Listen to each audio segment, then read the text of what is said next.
Hello, welcome to another episode of New Game Play Today. I'm your host, Jeff Cork, joined today by Andrew Reiner. See you later. Bye. Thanks for joining us. Good episode. Yeah. And Alex Stadnik. Hello, friends. How are you? Oh, doing great. What are we looking at here, Andrew Reiner?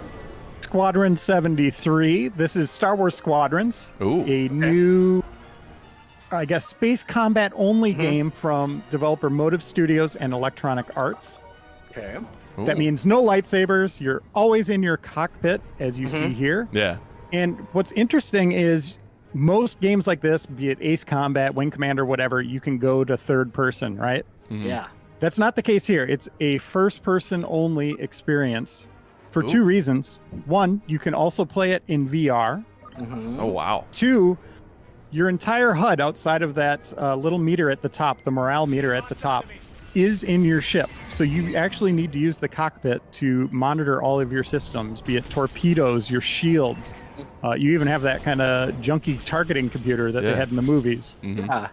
from the 70s that doesn't look like it's going to offer much functionality. Yeah. Wait, so that meter at the top, you said that's the morale meter? Correct. So that is we're in a mode called fleet battles here. And oh, here it is. It was just describing morale. Yeah. So you're pushing the front. So you see that line in the middle. Yeah. The goal of this is to take out that flagship back there. You saw the Star Destroyer.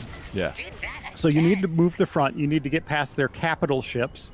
You could just go for that Star Destroyer if you want to, but it's going to be really hard with those capital ships there. They're going to mow you down. It is a 5v5 game.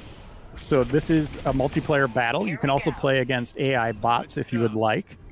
There's also a story mode where they're telling a new canonical story that starts in A New Hope, right after the destruction of Alderaan. You remember the Death Star blew that thing to bits? Yep.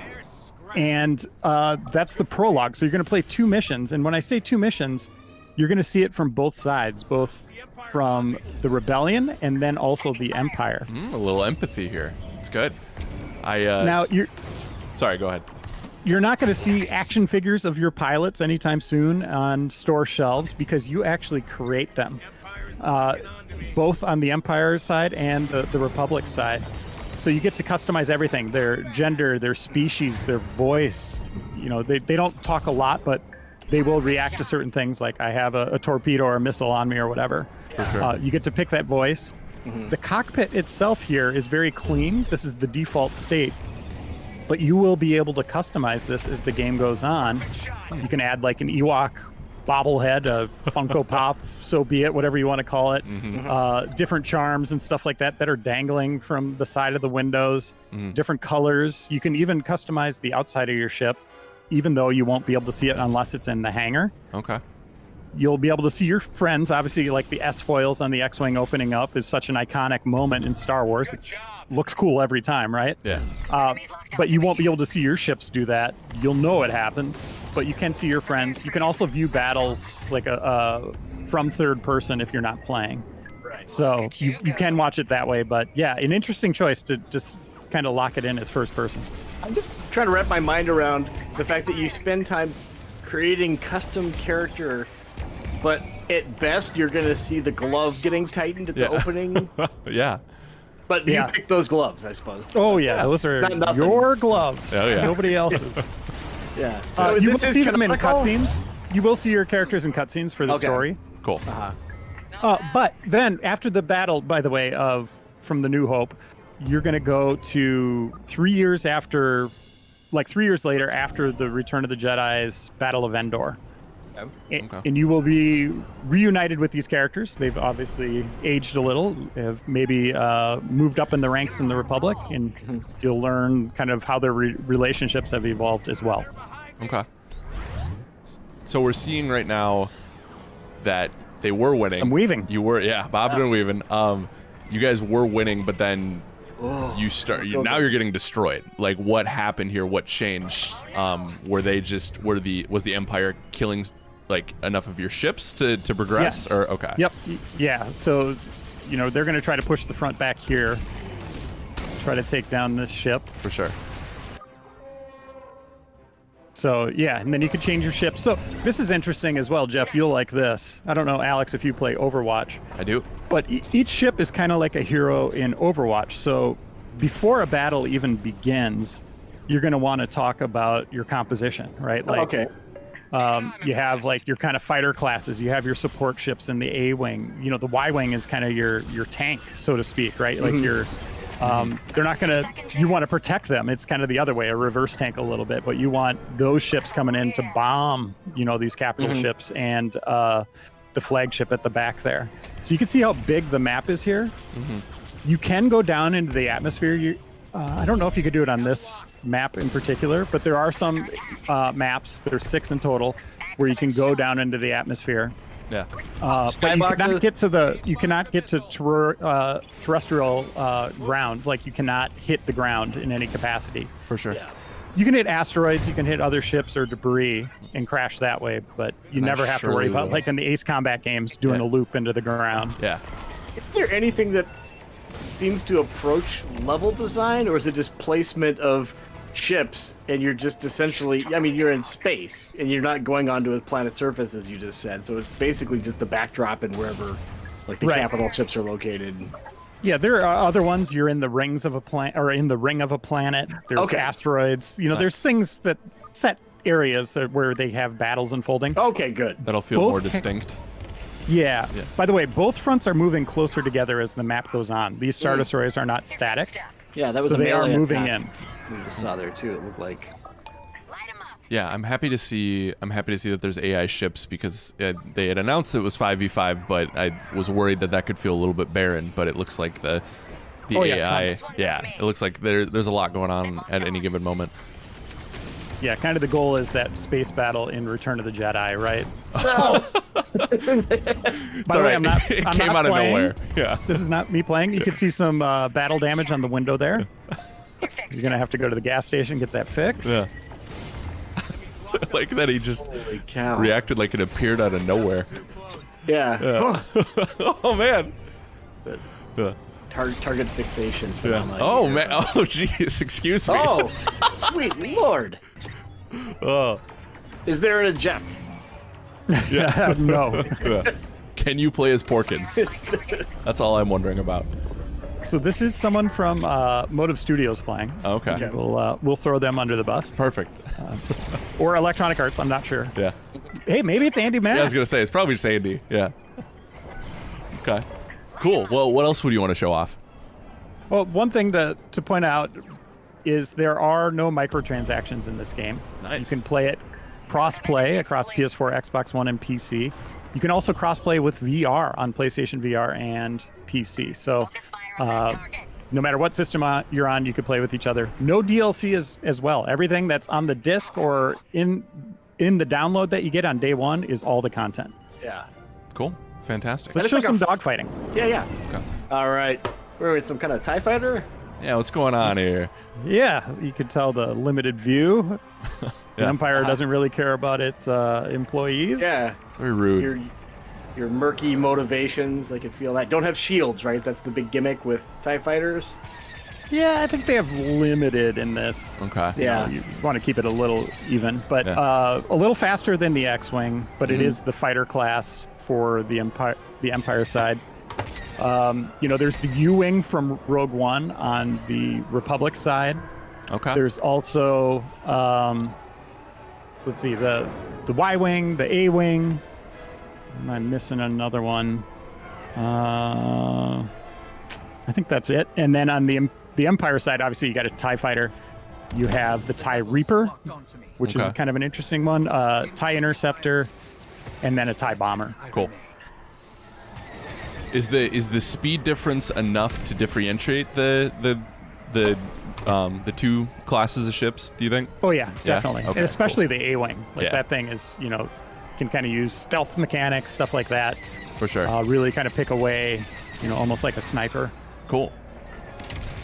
That's awesome. So what's the game mode we're looking at right now? This is just dogfight mode. Okay. So there's the two modes for multiplayer. Dogfight mode, where it's just kill counts. You see that at the top. You're kind of moving up the meter. And then fleet battles, which is the big conflict, the big moving fronts and all that stuff. Cool. I love the targeting meter on the TIE Fighter, by the way. Yeah.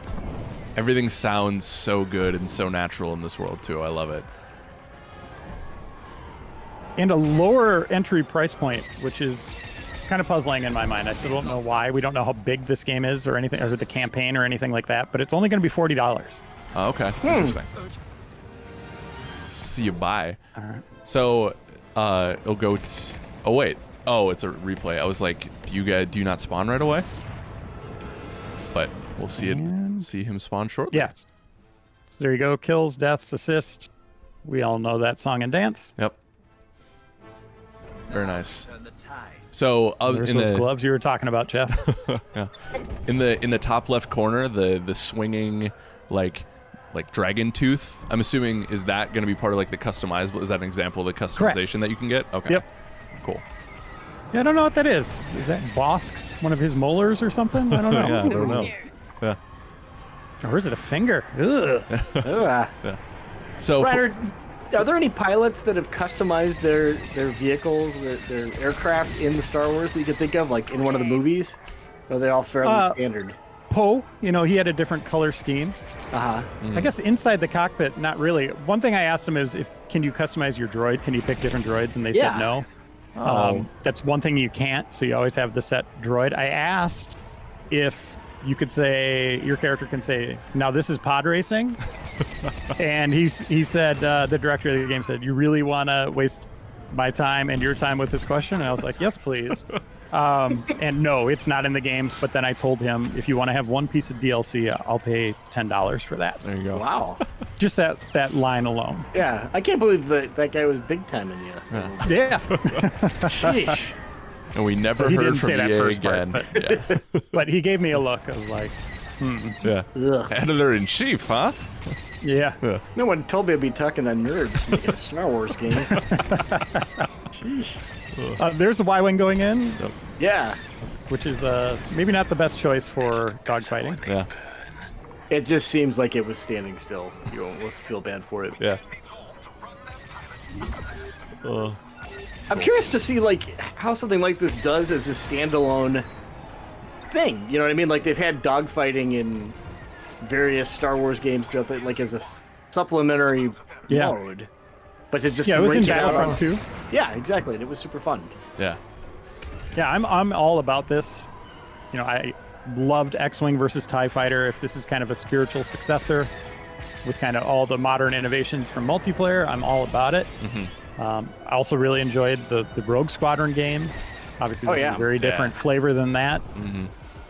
But yeah, I mean, it's such an iconic part of Star Wars. The ships, everybody thinks about the lightsabers and the Force and some of the characters, right? But man, the vehicles are just as cool in my mind. Yeah. And for whatever reason, we just didn't get those games after that Squadron series. Like they just died out. Obviously, that series went in a bad way in its last entry, but we always should have been getting X-Wing TIE Fighter games. I just think they're fantastic. For sure. Should we see some customization? I think Yeah, we take should. a look at that and call it a day. Cool. Yeah. There's that customization you were talking about. I don't remember this being the back end of a TIE Fighter, though. That's a little weird. Oh, one thing we didn't talk about, there's 50 components for your ship. So you're actually building out the loadout as well. And, that handles the what weapons you're shooting, but also how it performs, how it survives, all that kind of stuff. So there's a lot of customization in this. And you can see you can acquire it with one companion cube. Okay. So then you're improving your ship. So as the longer you play, the better your ship's going to be? Yeah, I mean, you'll have more options, right? We'll have to see how they balanced all this stuff, Motive Studios. But yeah, you'll unlock more stuff as you play, not just cosmetics, but just new loadout options as well. I would suspect, and I bet that the team would agree, no matter how much they think they've balanced it, once people get their hands on it, there's going to be some updates and some tweaks because people are immediately going to hone in on this is if you want an indestructible TIE Fighter, here's what you do. Yeah, exactly. I'm just thankful it doesn't have those microtransactions like Reiner talked about earlier, so you don't. It's not the pay to win scenario. Yeah. Right, and it's such a different song and dance from EA after Battlefront 2, which was heavily criticized for that, and now it's like we're not even venturing in that. Yeah. In those waters, just everything in the game. Look at that. Oh, you see that? I like that one. That's cool. Yeah. Can you imagine making your TIE Fighter 20%, having 20% less health on purpose? Yeah. Good grief. Good Lord. Some kind of insurance fraud or something, maybe. Let's see. I will make my escape pod heavily armored and everything else good to go. All right. Well, I think that's a good look. Yeah. That's Star Wars Squadrons out this October, PlayStation 4, Xbox One, PC. Excellent. Well, thank you so much, guys. Thank You you. bet. Wow, that person was really good at playing that game. Those other people were really good at talking about it, too. If you find yourself saying either of these things, subscribe to Game Informer on YouTube for new episodes of New Gameplay Today every week, covering the hottest new and upcoming releases.